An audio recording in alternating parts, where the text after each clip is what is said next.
Guys, ang ginagawa ko pala yan ay nagpi-facial po. Vampire facial po yan is natural treatment para po yan sa may mga pimples. Maganda po yan siya. Yan ang bestseller po sa amin dito sa Pretty Bella Aesthetic Salon, Puerto Princesa City. Thanks guys.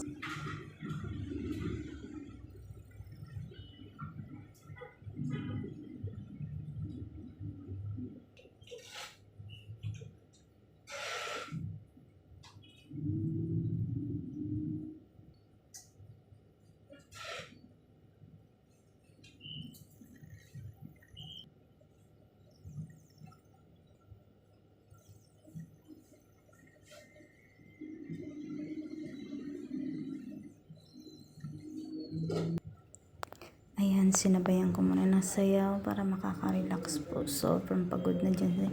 Sobrang dami na po ng client namin. Das na po yan si sir. Thank you so much sa tiwala po.